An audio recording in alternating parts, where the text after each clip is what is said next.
what do we do for youth? Mm-hmm. Black men, they're so.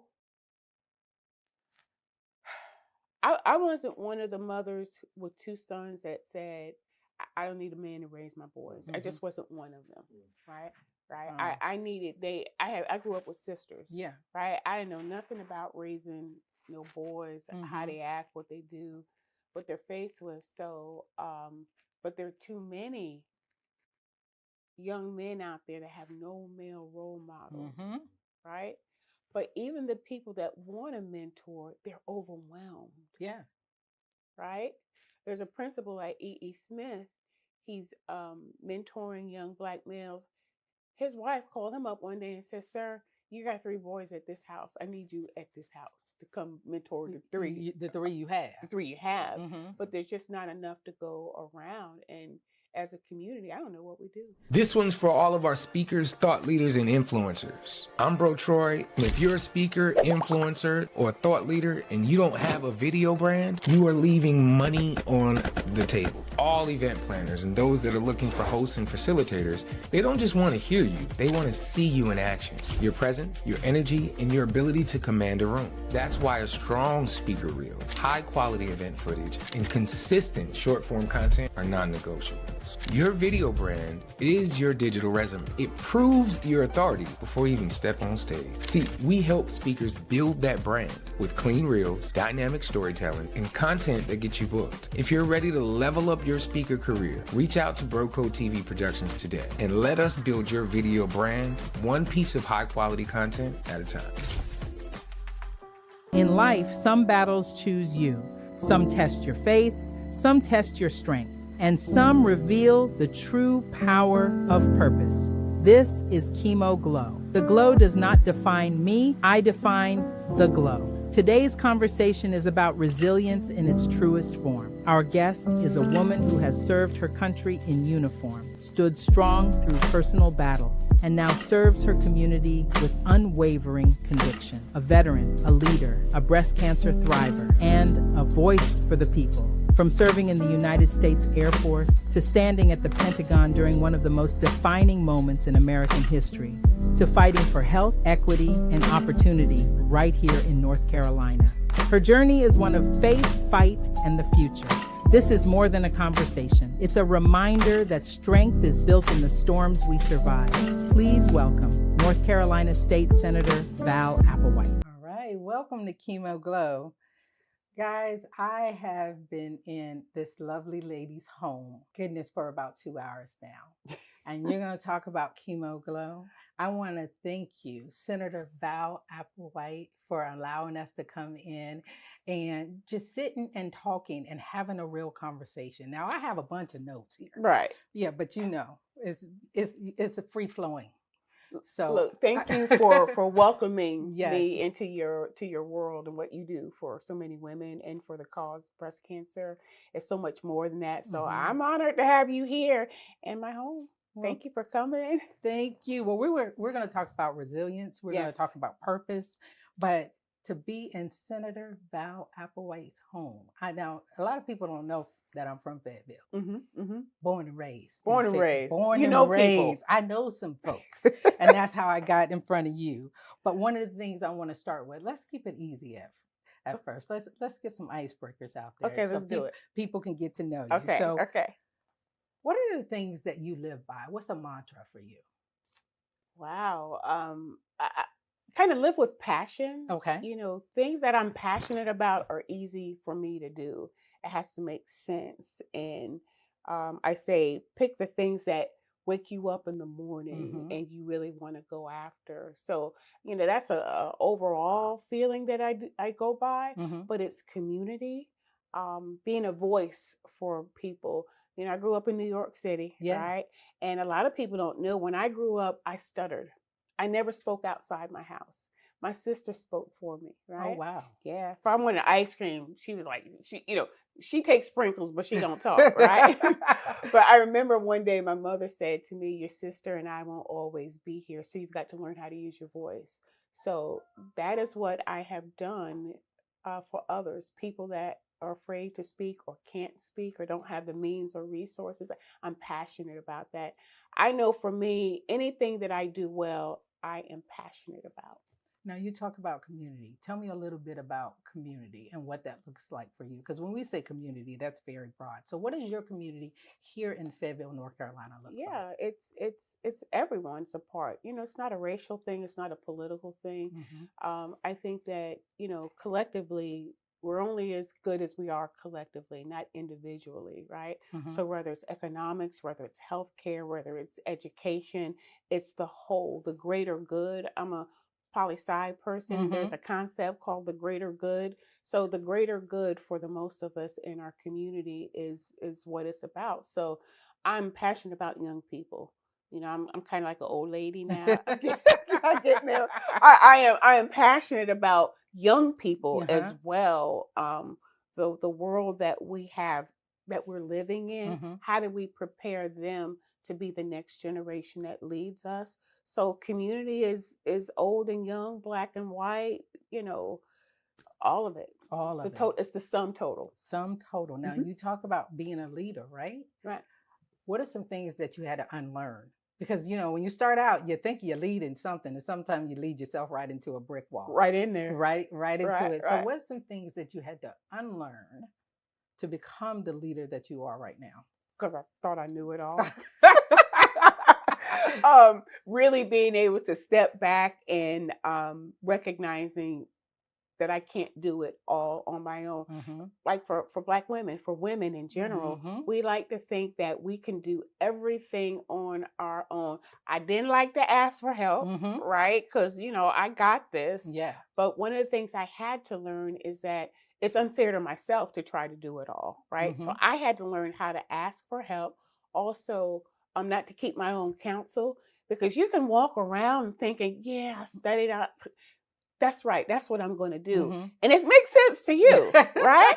But running it past someone else, having trusted sources that you can bounce ideas off of is one of the things that I had to learn to do, and trusting other people. Well, if you talk about trusting other people, what is your hope right now in the state of the world that we're at? What gives you hope to continue to build your community and lead them in the right direction?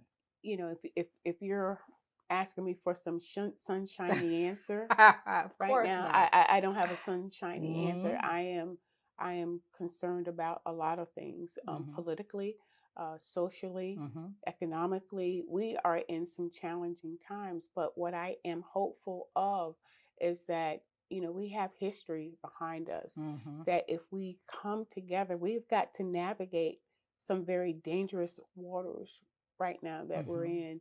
And greater challenges are on the way, not just for our state in terms of healthcare,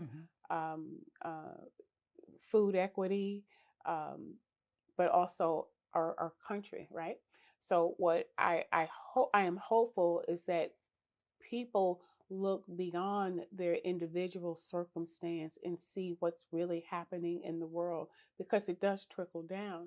Not even long ago, we had a situation where, SNAP benefits that, benefited. We have over 1 million people, young children in North Carolina, that rely on, benefits to eat. That was almost taken away, right? But that's just the tip of the iceberg. What am I hopeful for? I'm going to go back to young people, right? I am hopeful that young people will say, okay, we got to figure out a new path, because what I do believe, we cannot go back. There is nothing to go back to. That thing is burnt down, right? It's gone. It's gone. So how do we figure out the new path forward? And I am hopeful that young people will stand up. My oldest son, sometimes I apologize. I'm like, we kind of left you a whole lot to deal with. I use this example. He owns the home next door to me, right?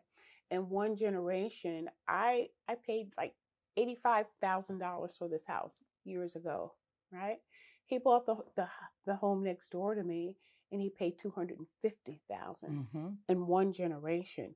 If that doesn't engage or motivate young people to be involved in this world and our economic system, because that is the great, digital divide. We can talk Yes. about healthcare, but we have to start talking about economics as well. And So talking about it early and say it. now, because Yes. we're talking about community, and they need to embrace what community looks like, because the divide right now has us on our phones, has us in our homes, Yes. where we're not even stepping out, and Yes. there is no community. I don't even see kids outside playing anymore. Where are the kids? Let me tell you, mines were outside yesterday. A friend came over. Mom called and said, I need a break.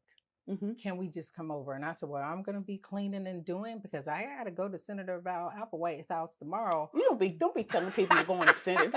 Can you just tell them I'm going to go see your friend? I know. I had to put it out there to let her know. Like, because you know people, right? You can't stay but so long. I got important things to do. But my kids, they have a backyard. Mm-hmm. They can run. Mm-hmm. All they did was flip, do whatever. There was no devices, no TV, no nothing. Right. They sledding down a hill with no snow. Right. They're just having a ball, and I miss that. And Right. community is so important. That's community, right? It's community. So you asked me to define community, Mm-hmm.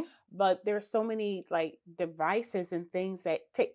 I was reading something or listening that was saying that we're the most disconnected, depression. Yes. Because we're not involved in our community enough. So that's what I try to do as a senator. I'm not one of the senators that, you see on TV and you don't see around, right?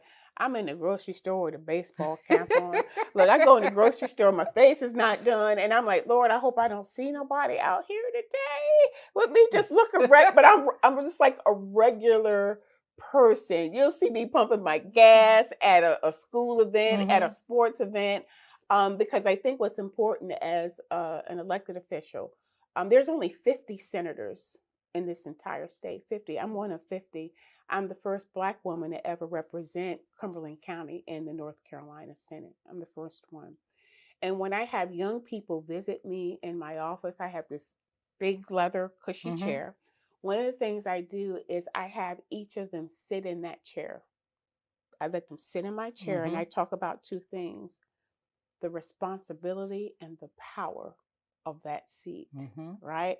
I give them a picture of themselves and I say, this is your seat. This is yours, Mm-hmm. Figuratively and even actually, Yeah. right? Because responsibility and power is no matter where you are, because you have the power to change things anywhere you are. And you have a responsibility if you're going to, come on, talk to me. To do it. That's right. Because if we're talking about responsibility, now you served in did. the Air Force for what, 25 years? I did 20 years on active duty Uh-huh. and 5 years as a civilian at the Pentagon. I did. Well, tell me about your leadership role when you were serving. Well, I was good at what I did, right? I Mhm. led by example, I like that. right? Let me stop you right there, because so many of us don't pat ourselves on the back. They think we need to be quiet. I did just give myself a You pat, did, right? you did. And I love it, because we don't. That's right. We think we have to be in the background. I'm teaching my daughter right now that you don't have to be in the background. Like someone told her simply, you need to change that word because other people won't know what it is, when she was doing her report. Oh. And so she was about to change that word. I said, no, you don't. What they need to do is look up the word. They need to step up. Yes. That's right. You don't step back We don't shrink. at all. That's right. So I love that you just did that, because so many times we're telling us, be quiet, because that's what we used to do. Just sit down, be quiet. No, I'm going to give myself a pat on the back, because I'm good at what I do.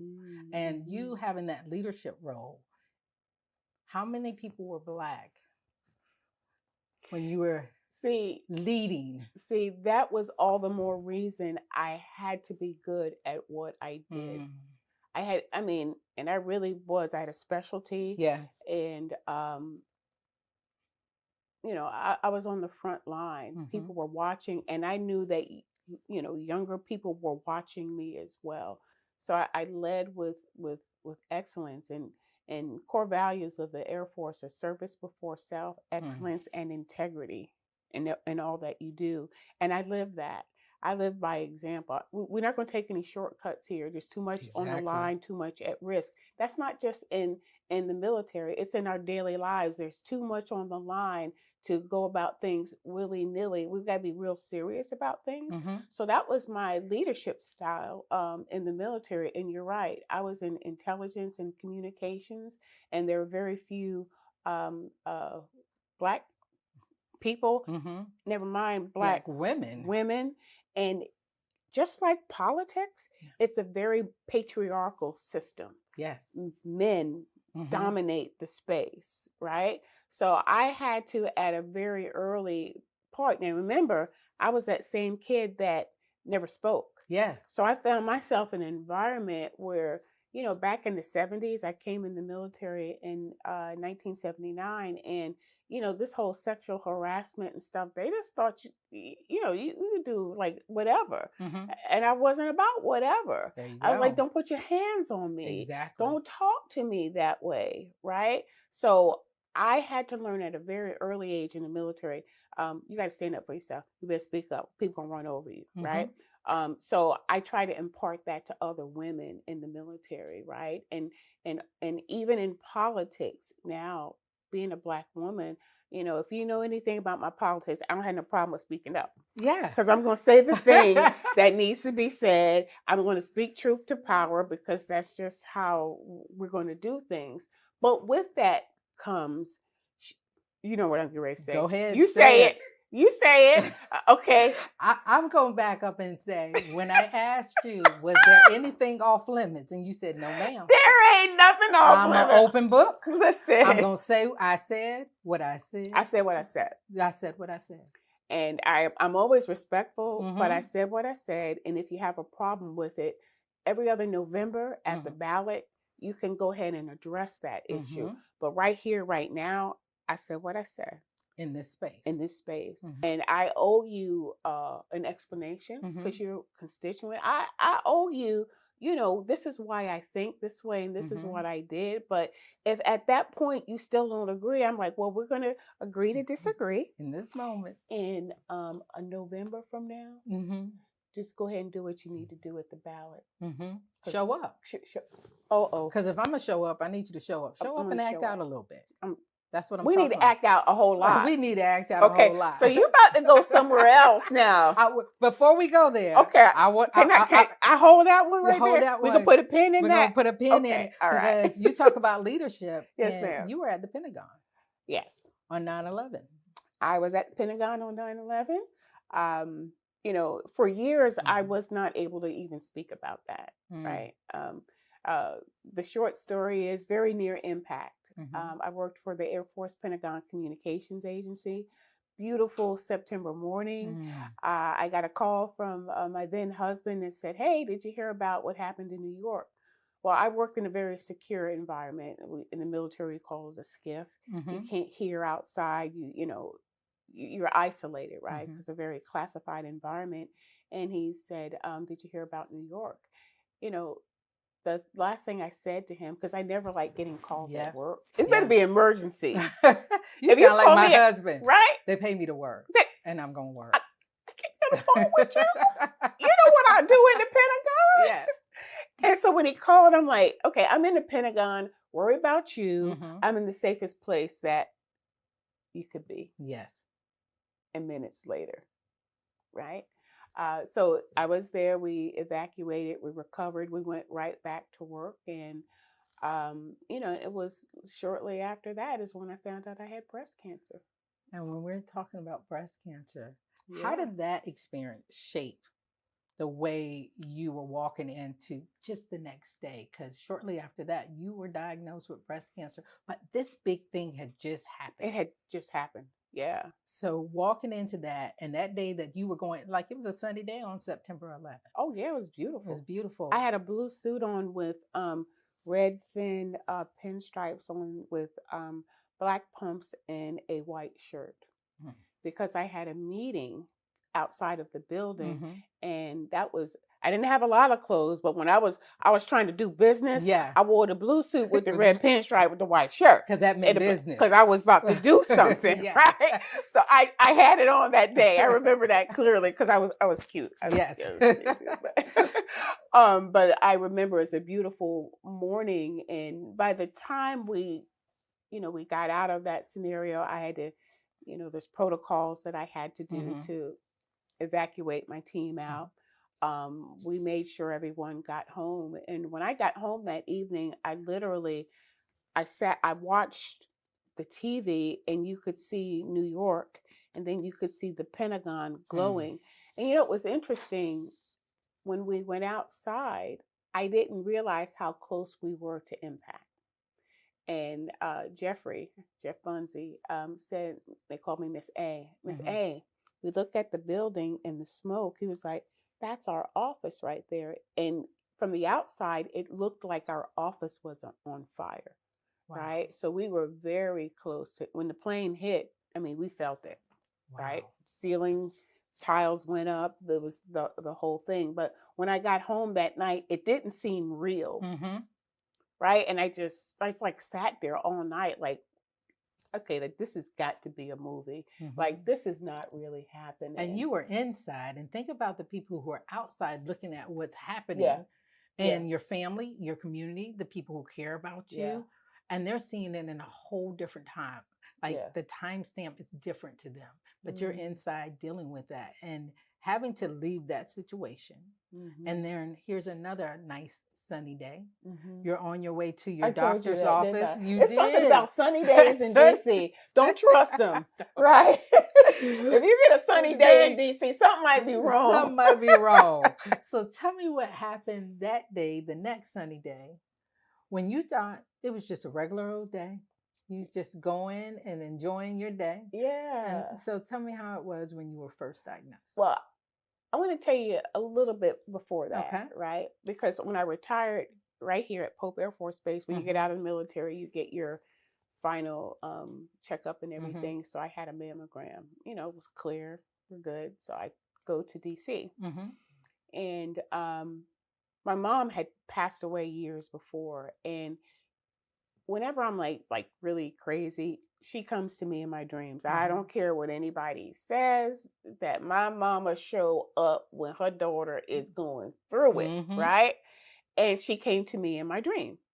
And this is true story. It's true story. In the dream, she told me to go get a mammogram. I promise you. And in my dream, I was fussing at her. Like, you always tell me what to do. Stop telling me what to do, right? But when I went to work the next morning at the Pentagon, it was one of those dreams that was clear. Yes. And I said, look, my mama done told me to go get a mammogram. I'm dialing. Make me an appointment. Okay, gosh, Mom, you just always on me, right? So that was the only reason why I even made an appointment. Because I was going to ask you that. So it wasn't that. No, I wasn't even due. I wasn't even due a mammogram, right? I see why we connect. Right? When you shared that story, right? So I went up there, la, did the mammogram, right? Now I got to get the results. It didn't dawn on me that they wanted me to come up there to get the results. It didn't even dawn on me. So I was like, okay, I like Dr. Sabali anyway. He was kind of cute. And Dr. Brown, it's nothing like having, look, I remember Dr. Alella. So he was my surgeon and everybody talked about him and it was just easier to go into surgery with him. We ain't acting right.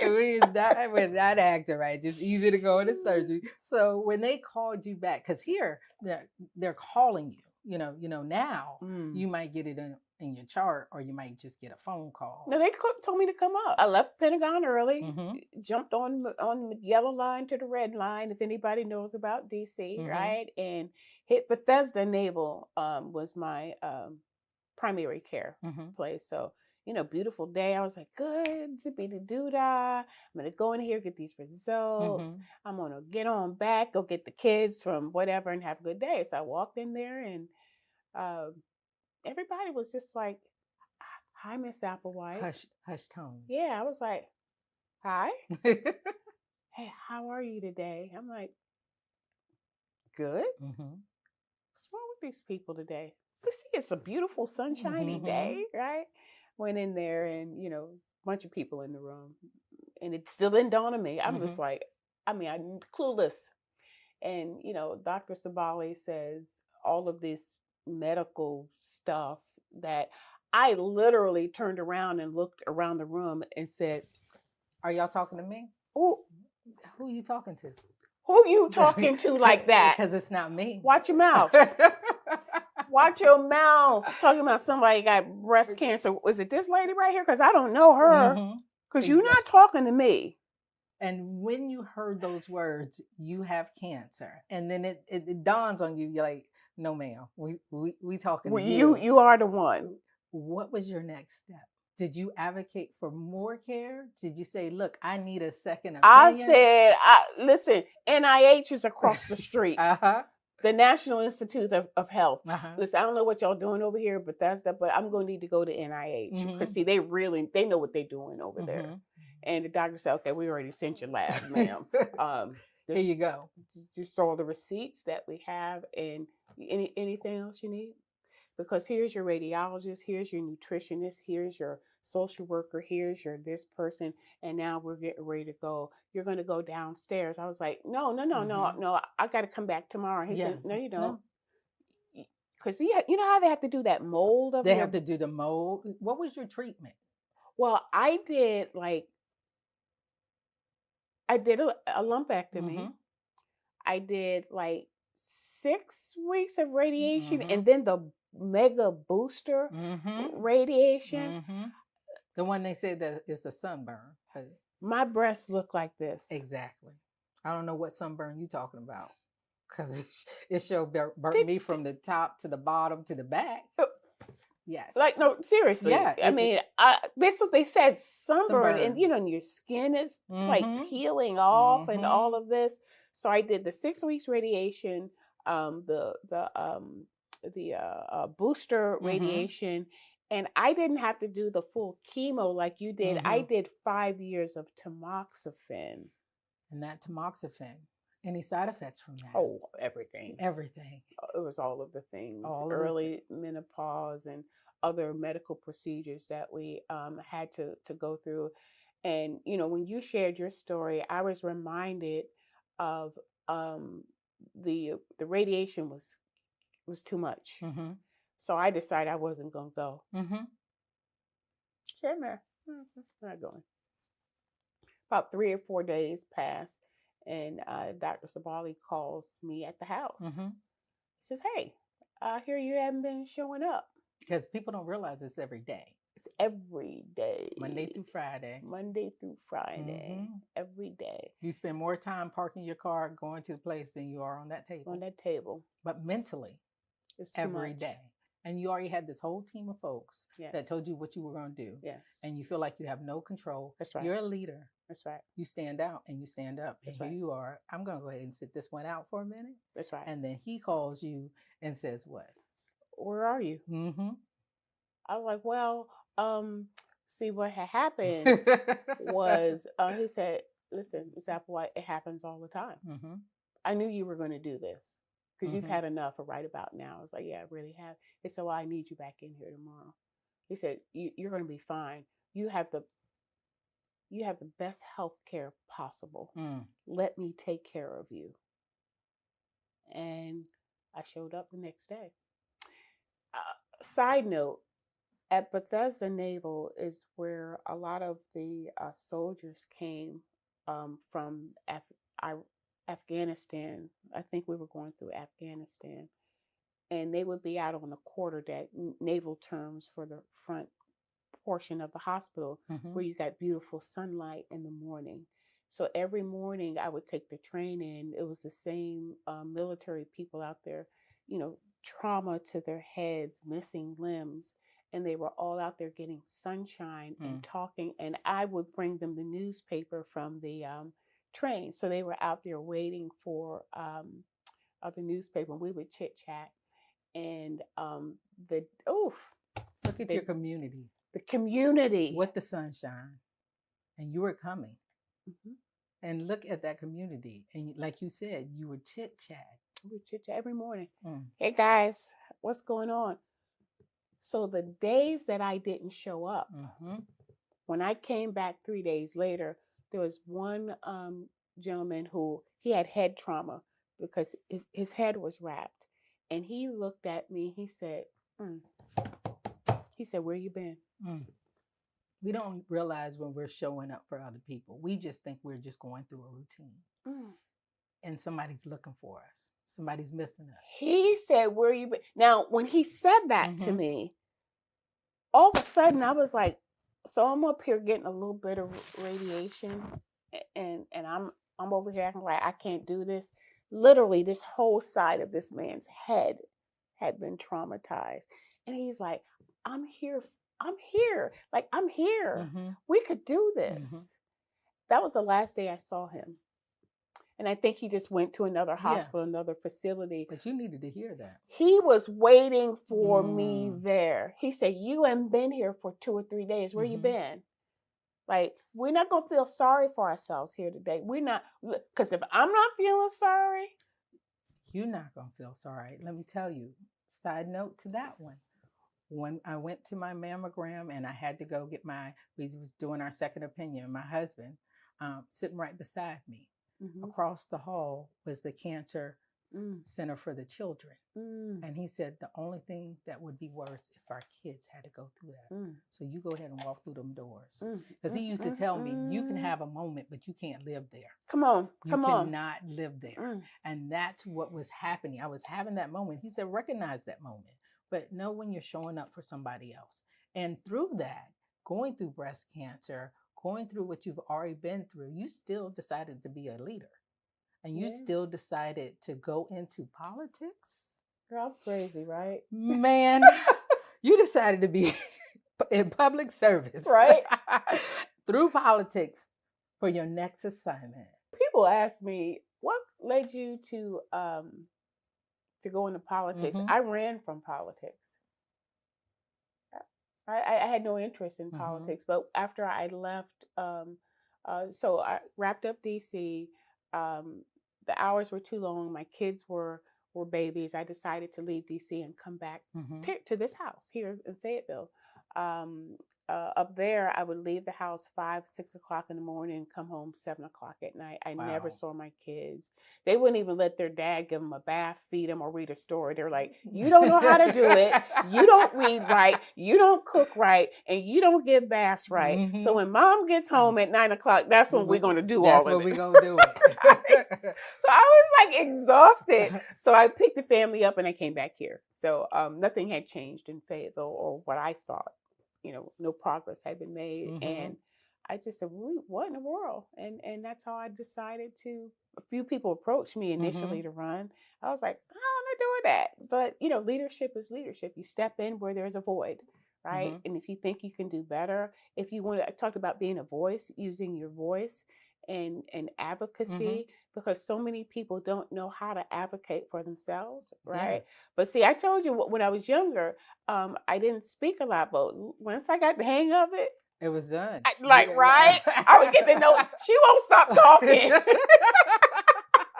So I that was really part of not just in the military, like, nobody's going to raise their hand to say it. Okay, I'll say it. In in politics, no one's going to speak this truth to power and hold people accountable. Okay, well, I'm going to do that. But how do you do that with faith? So how did your faith play a role into coming to politics? Because I know you had to be on your knees a couple of times praying before you walked out that door.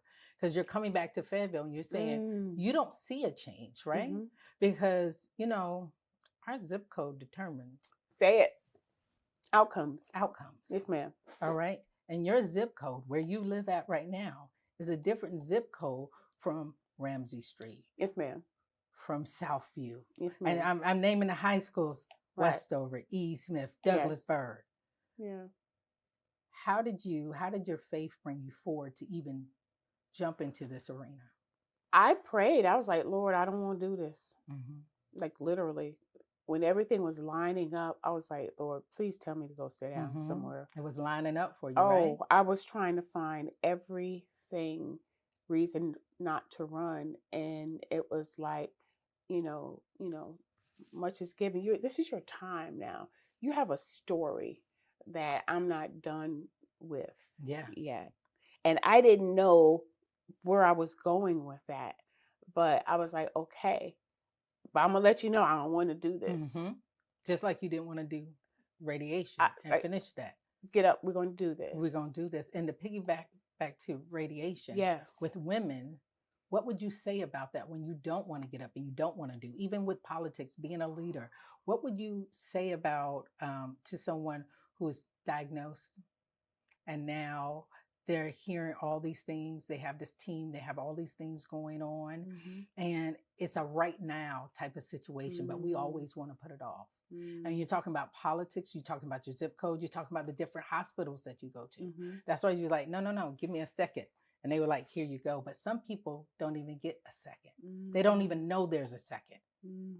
What would you say to women right now who want to be in leadership, or who, they've heard those words, you have breast cancer? How would you tell them to move forward? You have to go back to your why. I don't think anything is coincidence. I think we're all in a space because that's where you need to be at that time. Even your trials, going through your breast cancer, going through mine, 9/11, everything, it makes you who you are. Now, initially, there's nothing like hearing that diagnosis, but I had 2 babies. I think one was like 8 and one was 4. I was like, okay, because they're gonna have their mama. Yeah. I mean, they won't go do anything for their dad until 9 o'clock. Because I had to get through this, right? Because my kids might never eat again, right? But for me, my children and everything I do, not just fighting cancer, but everything that I do is for my children, not just my birth children, children. Yes, the community. The community, right? If not me, who? If not now, when? Yeah. So sometimes I use the analogy, sometimes you got to put your big girl panties on. Yes. The big ones, got the little bow on the side. Come all the way up the hill. Come way up there, right? You got to put them things on, right? and go out and do what, look that fear in the face, right? And it actually becomes energy.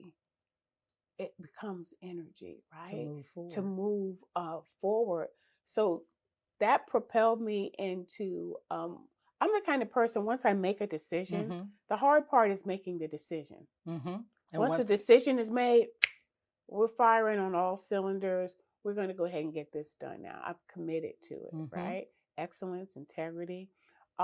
So, sometimes I think for a lot of women, you just have to overcome your fears, whatever the fear is. We all have different fears. Look that thing in the face and say, I'm bigger than you. Yeah. God is bigger than this. Yes. Like, this is what we're going to do. So just step out on faith. Now, you don't always get the outcomes that, I'm going to share this one story. I don't want to get off track. No, go ahead. After I served on the Fayetteville City Council, so I came back, I said, what's going on? I'm going to run for city council. And I did. I served 3 terms on the city council. And I became disillusioned with politics because I had this crazy idea when I ran for office that I was going to run for office to help people. That makes sense, right? I said, well, that's what I was going to do. Yeah, until you got there. Until I got there. And what you learned? Nobody was trying to help people except for me. Yeah. Everybody's making the deals, making the money. Who they could advance themselves. And I'm like, well, what about transit? And what about people eating? And no sense of community in politics. There was no sense of community. Now you went from this community to this community, and now you're here thinking you're about to serve the community, and there's no sense of community. I was the Lone Ranger, right? I mean, literally. Yeah. So I decided, I said, okay, I'm going to take my ball and go home. Let the developers, let all these people with the big money, y'all can just have the whole thing. because I don't want to do this no more. So I rolled off. I said I wasn't going to run for city council again. I could have won again and again and again. So on my way out, it was the second Obama election, and there was a strategist that was in town. He was like, "Well, you're going to quit city council. Why don't you just run for mayor?" I was like, "Okay, now you really have lost." Right? So we looked at the numbers, right? Because elections are about strategy and numbers. I was like, yeah, the numbers look like, I would have been the first Black woman mayor of Fayetteville, right? I lost that election by 260 votes. And you have more money in your purse than I had for my whole campaign. Oh, wow. I had because all the developers, and they had already saw me that I was coming for them, right? They were like, this girl can't win because she might make us put sidewalks in the community. A novel idea. She might make us have community again. Oh, imagine that. Oh, my. So all of the forces came together, and after I had won the primary overwhelmingly, right, against 5 people, I lost the general election. Before you even, so you won the primary. Oh, big. It was 5 of us. So how many people knew that there was another election that needed to happen? Like they needed to go and vote again? Because I'm pretty sure a lot of people thought that you won, period. You answered that. That was the problem. I won. There were 5 of us. I was the only woman, only person of color. There were 4 other white males, Republican, Democrat, whatever. I won 53% of the vote. The next closest person was 30-something%. So we go in and I lose the general election, right? So for months, I didn't understand how that happened. I was like, golly. I would see people like at, restaurants, and they were like, Councilwoman, why aren't you the mayor?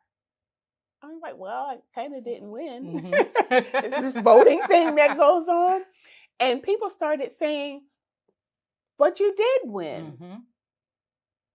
And I started asking, how many times did you vote? They said, well, duh, I voted once and you won. I said, so you didn't come back for the general election? But you already won. So why would we have to come back out? That was my 260 votes right there. I had people walk up to me in community and cry because they did not know.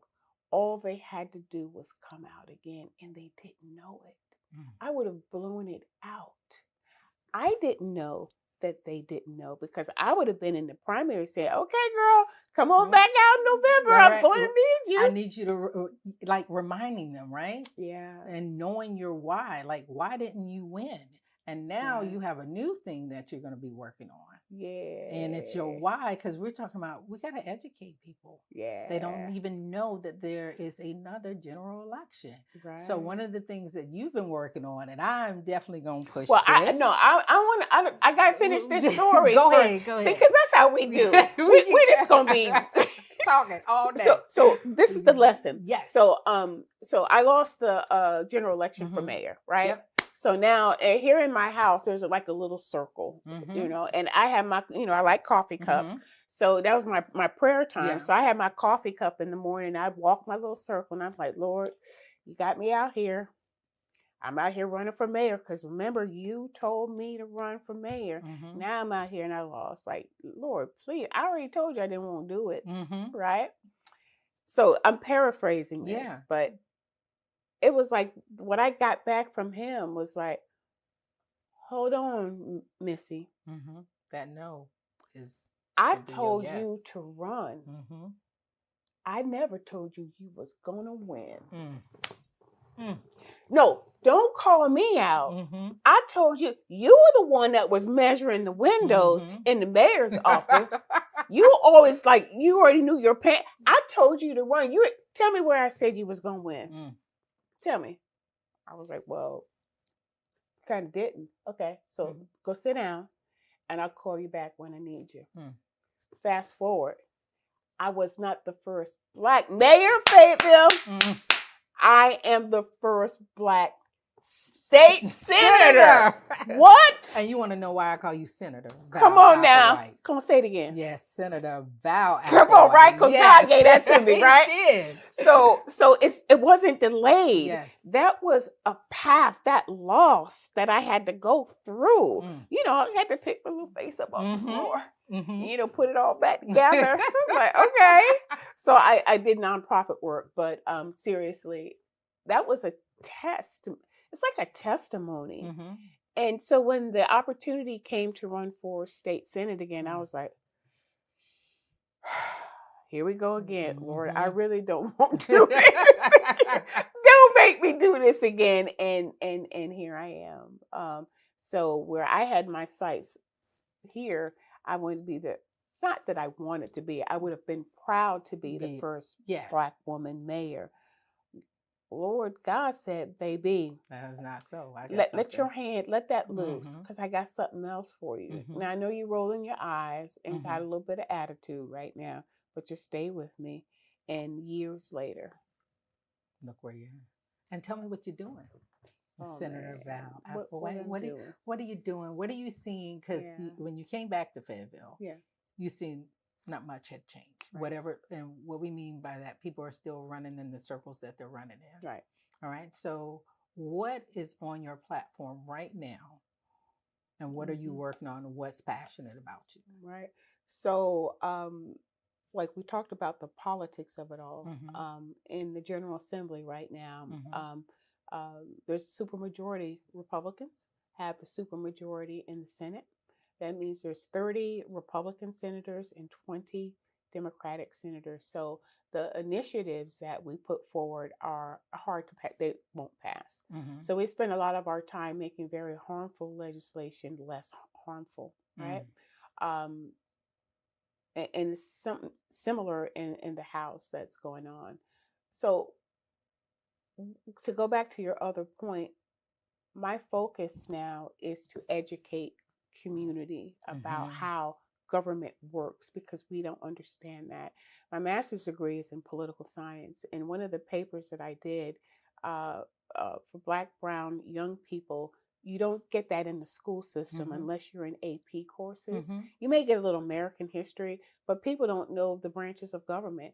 People don't know what the city council does versus what the county commissioners. People don't know that the school board is a totally separate elected body. So first thing, we have to educate people. I had a young man, Black guy, we were talking about the roles and what, like the DA, the DA is elected and the powers that he has over your life. And when he did not know that DAs were elected.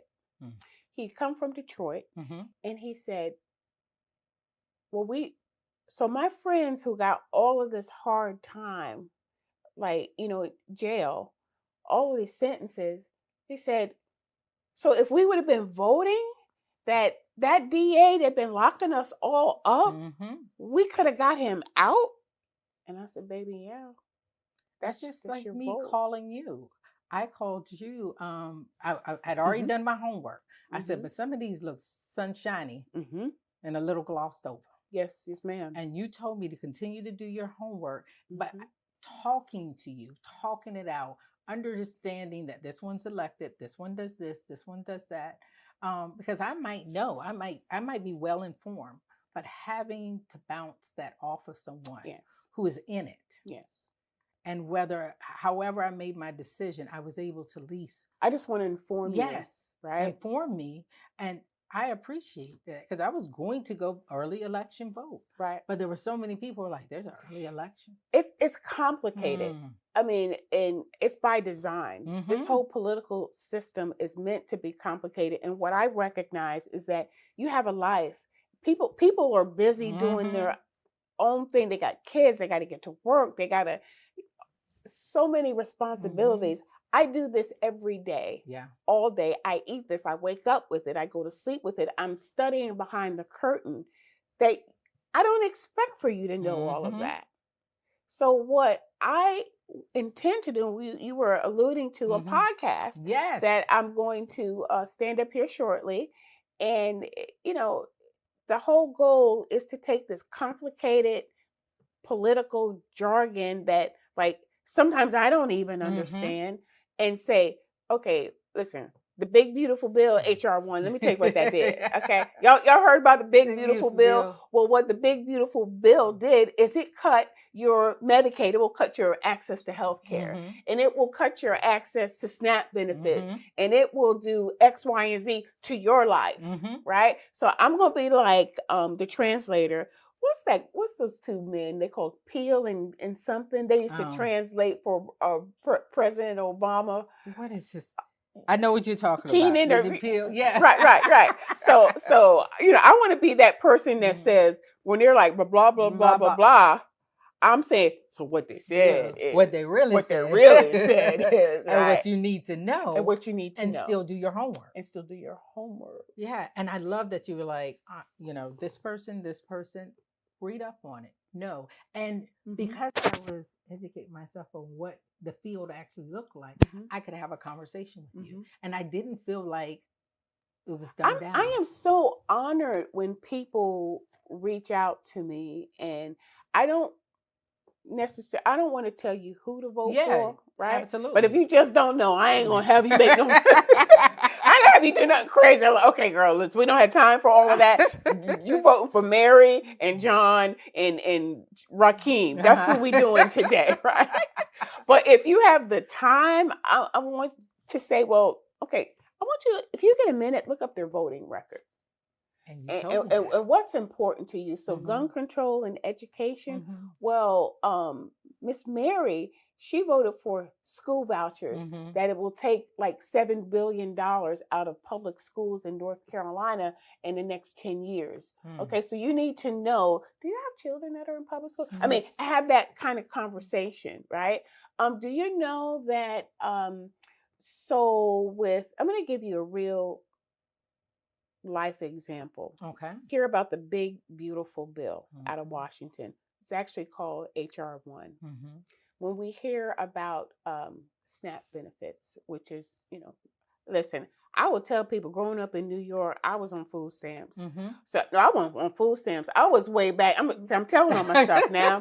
Before there were the EBT card, before there was the Monopoly money, there was this warehouse down the street that you went with a punch card. And me and my sisters used to take the cart to go get that block of cheese, the powdered milk, the big tube of bologna. Oh, right. Yes. So I'm not judging nobody about SNAP, right? Because we had to knock off cornflakes that didn't have no sugar on it. It was in one bag. A big bag with no name on it. the fake Cheerios. There you go. Right. So SNAP benefits. So I'm going to make this kind of easy to understand. So the federal government had paid 100% of SNAP benefits through the Department of Agriculture. So with this new administration, it said, okay, North Carolina, let's just say federal government paid $1,000 a year for your SNAP benefits. So we're not going to pay $1,000 anymore. We're going to pay $700 a year. So you have to come up in your budget with the other $300. And, if you want to keep things as they are. Well, when you take into the cuts, the penalties, and all these other things, that equates to $416 million a year that the state of North Carolina must put in the pot to keep SNAP benefits as they are right now. Just right now. Just to maintain status quo. So that General Assembly has to come up with $416 million just to keep us where we are now. Hold on. We still have a hurricane down there that's $7 billion a bill, right? We've got all these things going on. What are the chances that they're going to take $416 million and put them into SNAP benefits? What do you think? Yeah. They can keep going down. Right. So what will happen here shortly is that people will be cut off or have their benefits greatly reduced. That's what I want to do on my podcast. So when people say, well, my vote don't count, my vote doesn't matter, I'm like, okay, you know, if the times that we're in right now is not enough to convince you of your power, I'm not going to spend a lot of time with you. I want to spend time with people that says, okay, I know I got some power and can you help me use it? Can you help me use it wisely? Can you show me how it works? I'm like, you, ma'am, sir, come on in here. Because we're going to do that. Because see, this person, I'm not going to argue with you about it. Doesn't matter. Okay, so go sit down. We're going to do this for you, but I need you not to complain about anything. Anything. You're be quiet. You call my office in the Senate saying, I don't have any daycare. Oh, well, right? So that's where, and I'll be 65 soon, right? All right. I see my role as I am not going to be that legislator that's trying to stay in the General Assembly forever. Or some people say, make a run for Congress. That's not my role now. I really looking forward to mentoring young people. I told you I have people come young people sit in the seat. We need a pipeline of our next leaders to prepare them, because I told you we're not going back. There's nothing to go back to. No. That's been burnt down. It's gone. It's only a path forward, right? So how do we prepare the next generation to do the things that some have been done before, but systems have been impacted now. Yes. So we can't take the old playbook and run that old play, because it's a whole new game. Yes, it's a different game. We're not playing the same game that we were just playing a year ago. Right. Heck, that we were playing 2 weeks ago. Right. We can't play that game anymore. And you want to educate more people and build a community. And through that, you're going to do it with your podcast. Give me the name of it. So I have a she shed in the backyard. Yes. I've always wanted to do a podcast. Yes. Right. I got to get my voice out there. I want to do a podcast. But I've always wanted a she shed. Right. So I decided to call it She Shed Sessions. I love it. So it's going to be straight in the shed. Yes. Right. And, like after I interview people, right, I'm like, Regina, thank you so much for being on the show. You are so amazing. Thank you. But you do know how we end every show, right? So it's She Shed Sessions. Say it 3 times. She said. Nope. See, already. See, go ahead. Sessions. She shed sessions. She shed sessions. And she sheds sessions. Let me ask you something real quick. What's the first thing people check before they trust a brand or business? And nah, it's not your website. Nope, not even your business card. It's your content. Over 82% of people say video builds more trust than any form of marketing. And when brands have video, viewers are 54% more likely to buy from them. This means your story, your value, your brand, your voice all need to be seen, not just talked about. At Code TV Productions, we help you create videos that build trust before you even meet the client. So if you want your content to do the heavy lifting for you, hit us up and let's build a brand people trust together. Exactly. The third time I got it. Right? I love, that's kind of like a marketing thing, but it's also kind of fun. But I love that. And when you were building your she shed back there, putting those 2 things together as you were building it. What was bringing you peace about that? Where's that joy coming from? Right, because I'm gonna educate people. Like I can't wait. Look at you, ready? Right, already. Right. I want to give like one podcast a month for Fayetteville State College students. Hey, y'all run into She Shed today, right? Yes. Have other people come in, because I don't speak necessarily the language of younger people. Our interests are different. Like I said, I bought a house for $85,000. Another person like my son's age, who's 30, he had to pay $250,000. Yes. Right. Those are the conversations that doesn't affect me. I'm good. I got equity. I'm good to go. Right. You got equity. I got equity. Right. We good. But right? I have these 2 little kids that are talking about inflation at 9. They're talking about what's going on with mommy. Why is this house costing this on this side of town? And it's the same stuff. I said, that's why we out here in the woods. Literally, we're in the woods Mm. because I know the value of my house here, Mm-hmm. not just for equity, but also I need y'all to run in this fresh air. I need you to be in these woods. And a lot of people don't know that. There's not a lot of, I mean, if you look to your left and your right, trees are coming down and buildings are coming up. Mm-hmm. Mm-hmm. So it is so important that we educate people on their zip codes, Mm-hmm. educate them on the information that you just gave to us. Home ownership. Home ownership is the fastest path to generational wealth. Yes. We have to start talking about generational wealth early. Mm-hmm. My kids are talking about it already. Mm-hmm. They, one of them is all about investments, and the other one was like, "I'll manage your portfolio as you move forward." I said, "You better go ahead." I'm gonna hire her. I don't have a whole lot of money, but I'll put it in her hands. I got a little bit of money right there. Well, I want to thank you so much. It's not over. It's not, because we're going out to your she shed. I didn't clean it up. Oh, don't worry about it. We got you. You're gonna go see it. We are going to go see it. This part right here, it's never going to be over because I have now found a friend. Regina, I love you, and I just want to give you some love. The Chemo GLOW. As someone that has experienced breast cancer, to hear your story, and you almost had me in there crying because I could feel it. I could feel all of it, right? Mm-hmm. And you inspired me that now maybe I should take my little story and share it with someone, right? You need to. You are doing amazing work with every time I talk to you, you're helping somebody. Mm-hmm. You and other members of your family, y'all make me tired because I'm like, I'm feeling tired, but they doing something, mm-hmm. right? You're always helping someone. Thank you. So for you to, and we met when your sister at your sister's funeral, Miss Nicole, that in that moment, shortly thereafter, you reached out to me. Mm-hmm. In your grief, in that time, you were still thinking how we move this, right?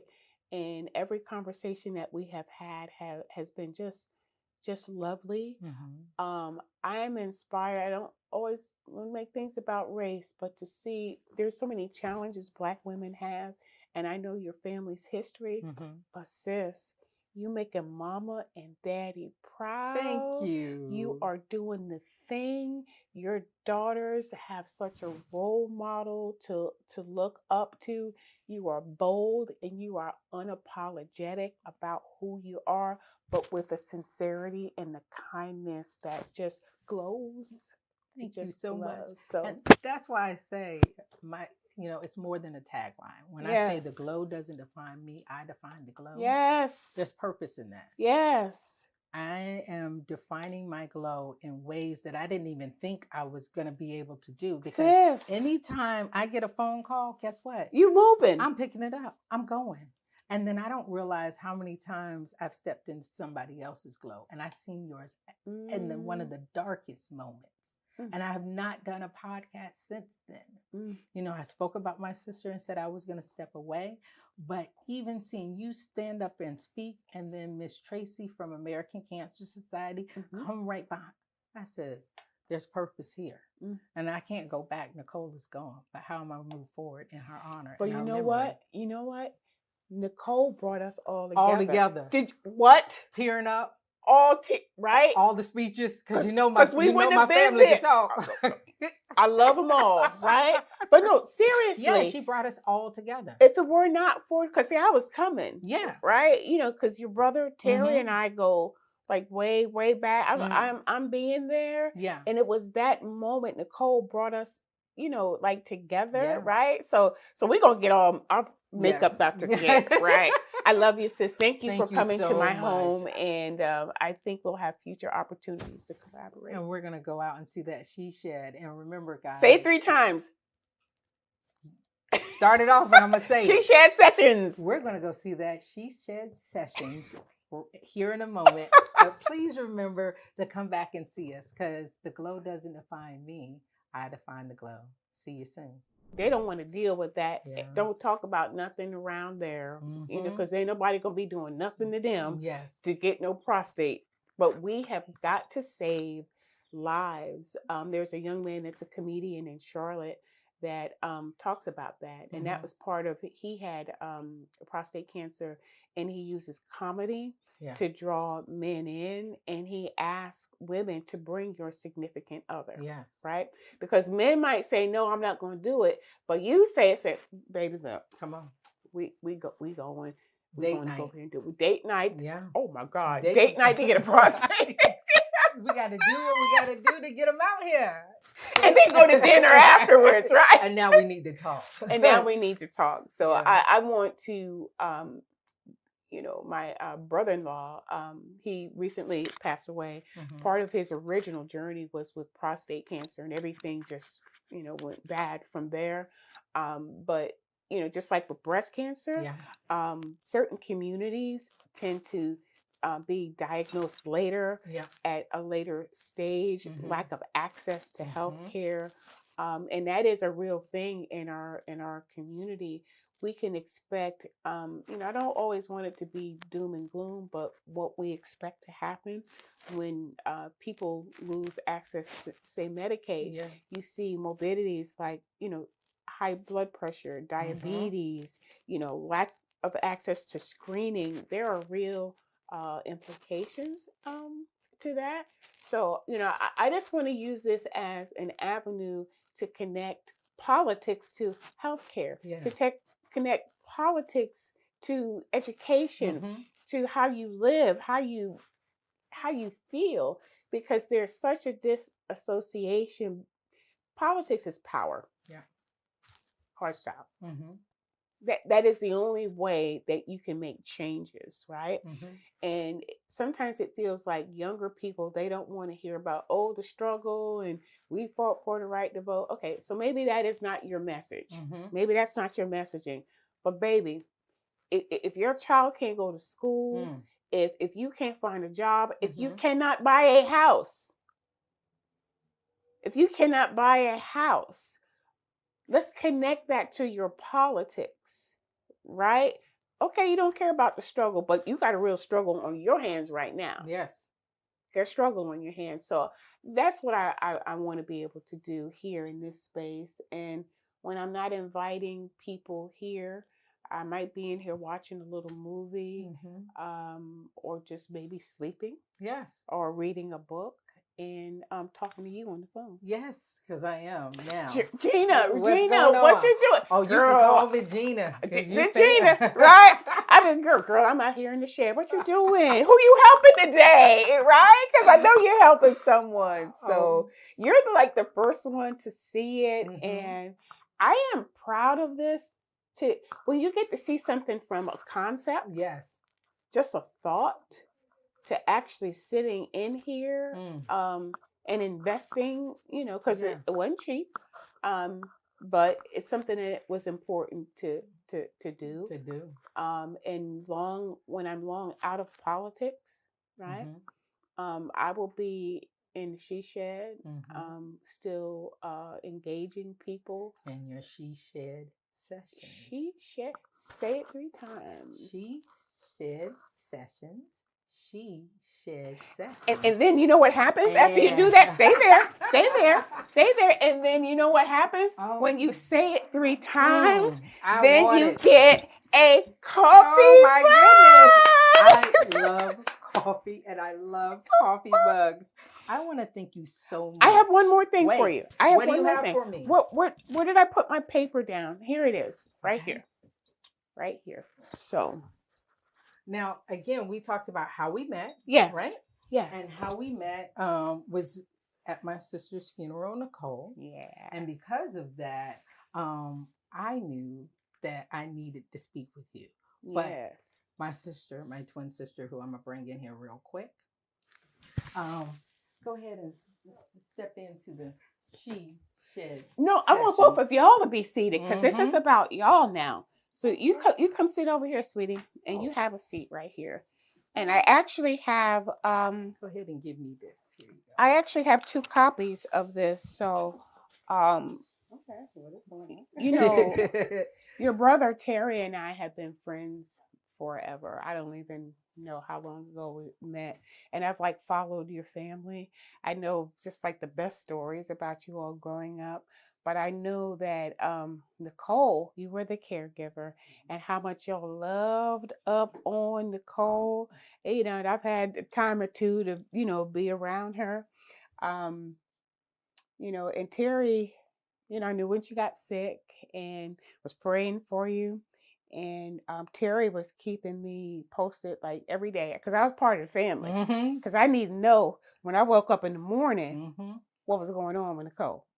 Terry, Nicole. Yeah. Right. So I wanted to, you know, as a state senator, I put together a proclamation to honor her life. And I'm not going to read it all, but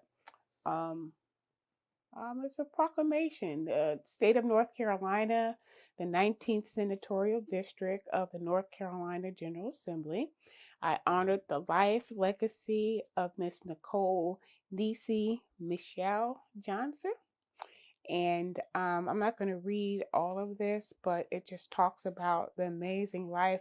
Whereas Miss Johnson was the heart of her family, fully engaging in life despite health challenges, enjoying the simple joys of music, family gatherings, and companionship, and reminding all around her of the beauty found in kindness and presence.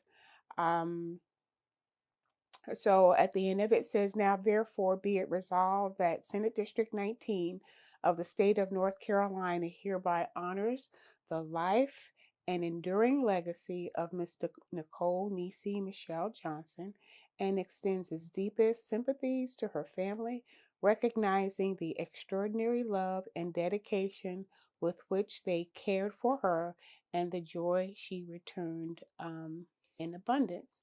And it's on my seal, and I have 2 copies. I believe I gave one at the service, but I'm sorry I don't have it framed. That's all right. But you know, fix my signature, the seal of the state of North Carolina, to both of you, because I love you all. Thank you so much. Yes, we love you. I love you all. Thank you. And if you don't know, that handkerchief is actually part of Niecy's dress that we had. That's all right. Terry told me that he was going to do something like that. So she is still here. And we're so excited about being a part of your community. We talked about that. So I just really want to thank you again for letting us into your home, letting us into your sacred space. And you can't be crying in my she shed.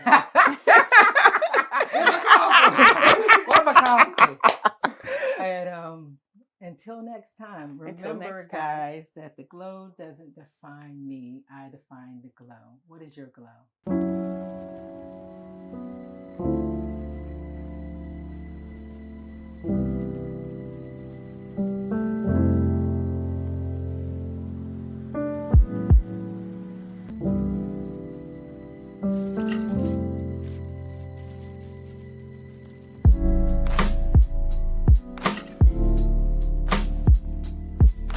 Look, we just finished having a bro code experience. We came to your home. Look, I know you don't invite everybody to your house, but you invited us to your home to have a sit-down interview, the first episode of Chemo GLOW. Now, I've heard that when you film with Bro Code TV Productions, that it's an experience. Tell the people about your experience. Well, you heard right. Absolutely. It was a wonderful experience. It's a pleasure to have them in my home and to just be able to focus on the message that we were trying to portray, like change my house around a little bit and made the vibe work. It made it look like something like we were at like a big studio, but y'all brought it all to life, really. You know, highly, highly encourage anyone that needs this sort of work and you want a real production, someone that can get to the vibe of what you're trying to do, this is where you need to be. Look, you heard it right here. Like she right said, look, here, if you right need here. these type of services, Right. come holler at On Bro the Troy. real, on the real. Yes. Yes.